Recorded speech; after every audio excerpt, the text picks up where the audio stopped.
जिंदाबाद जिंदाबाद। मेरे अजीजों, ये महफिल का समा बनता गया और वक्त खत्म होता चला गया, वरना जब हुजूर के हुस्न की बात आती है तो मेरी तबीयत चाहती है सुबह तक सुनाता रहूं। क्या बात है, सुभान। हुजूर के हुस्न की बात आए सुबह तक सुनाता रहूं, थकान नहीं होती, क्योंकि हम जीते उसी हुस्न के लिए। हाँ, उसी हुस्न की आस में जीते हैं। हमारा रोज का वजीफा है, ये पढ़ के सोते हैं, मेरे आका आओ कि मुद्दत हुई है, तेरी राह में आँखियां बिछाते बिछाते, तेरी यादों में तेरी चाहतों में बड़े दिन हो गए घर को सजाते सजाते।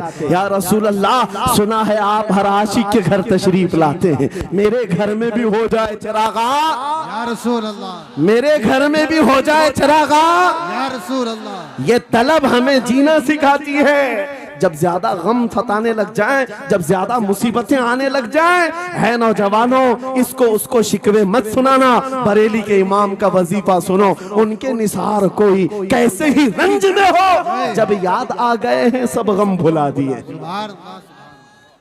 उनकी महक ने दिल के गुंचे खिला दिए हैं, जिस राह चल दिए हैं कूचे बसा दिए हैं। मेरे अजीजों, उस नबी रहमत सल्लल्लाहु ताला अलैहि वसल्लम की तरफ क्यों नहीं आते जो हमेशा हमारा मददगार है, हमेशा हमारा सहारा है, हमेशा हमारा हम बेकसों का कस है। आपको पता है आज हालात के मारे हुए ऐसे, कभी इस नेता के पीछे, कभी उस नेता के पीछे, कभी इसकी झंडी कभी उसकी झंडी, हाँ, कभी उस सेठ के पास कभी इस सेठ के पास, और न जाने कितनी जगहों से धुतकारे गए, कितनी जगहों से रिजेक्ट किए हो गए, कितनी जगहों से हमें जिल्लत देखनी पड़ी। वजह क्या है? तुमने महवर तब्दील कर दिया, मरकज बदल दिया। जहां तुम्हें जाने का हुक्म था, मेरे रब ने कुरान में फरमाया, वहां छोड़कर हर जगह घूम रहे हो। बखुदा खुदा का यही है दर, नहीं और कोई गफर मकर, जो वहां से हो यहीं आके हो, जो यहाँ नहीं तो वहां नहीं। आला हजरत ने कहा, अल्लाह का अगर दरवाजा है तो ये, अल्लाह के घर का दरवाजा कोई है तो रसूलुल्लाह का दरबार। आओ, एक नौजवान कर्जों में परेशान था, एक मिसाल दे करके जा रहा हूं, कर्जों में परेशान था, और जितने लोगों से उसने कर्जा लिया था सबने केस कर दिया काजी साहब के पास। काजी साहब ने उसको बुलाया, कहा क्यों नहीं देता कर्जा? कहा परेशान, इतना परेशान हूं कि बीवी बच्चों को पालना मुश्किल हो गया, कर्जा कहां से दूंगा? कहा ये सब बहाने नहीं चलेंगे, 3 दिन का टाइम है, अगर तू कर्जे नहीं देगा तो जेल भेज देंगे। काजी साहब जज थे, जस्टिस, जब उनका ऑर्डर आया तो परेशान नौजवान गया, रोता हुआ बाहर जा रहा था। एक दुर्वेश से मुलाकात हुई, पूछा क्या हुआ? इसने गम की बिपता सुनाई, मैं तो 3 दिन के बाद जेल जाने वाला हूं। उस बुजुर्ग ने कहा, रोता क्यों है, क्यों इतना परेशान हाल है? जा एक काम कर, घर में जाकर कसरत से हुजूर को याद कर। क्या बात, याद रखो मेरे नौजवानों, क्या बात कह रहा हूं। एक दुर्वेश ने कहा, हुजूर को याद कर, अपनी मुसीबतें उन्हें बयान कर जो तेरी मुसीबतें सुनते, जो तेरा दर्द समझते हैं। गया वो रात को रोता रोता हुजूर पर दुरूद पढ़ने लगा, याद करके रोने लगा। एक बात मैं बताता हूं, तारीख की सच्चाइयां बताती हैं, जब भी किसी का दिल टूटता है, दिल के अंदर से आवाज आती है तो मेरे आका तशरीफ लाते हैं। क्योंकि कुरान में अजीजुन अलैहि मा अनित्तुम, तुम्हारा तकलीफ में पड़ना उन्हें देखा नहीं जाता। रात गुजरती चली गई, थक हार करके वो सो गया। आंसू इतने गिरे थे कि उसकी जमीन तर हो गई थी।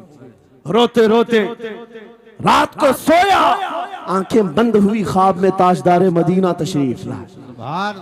कहा मेरे अजीज, तूने मुझे याद किया, मुझे याद किया, बता तेरी हाजत क्या है?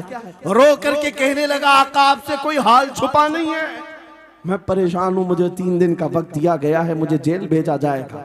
हुजूर ने कहा, सुबह उठना, बादशाह के दरबार में जा, या वजीर जो उस वक्त का था, खलीफा, उसके दरबार में जा और उससे कह तुझे जितनी जरूरत हो दे देगा।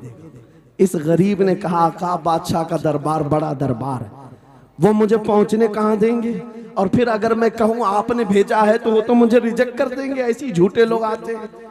मेरे आका ने ख्वाब में बताया, नहीं वो आम आदमी नहीं, वो मेरा आशिक है, मेरा सच्चा चाहने वाला है। अगर तुझसे सबूत मांगे, इतना कह देना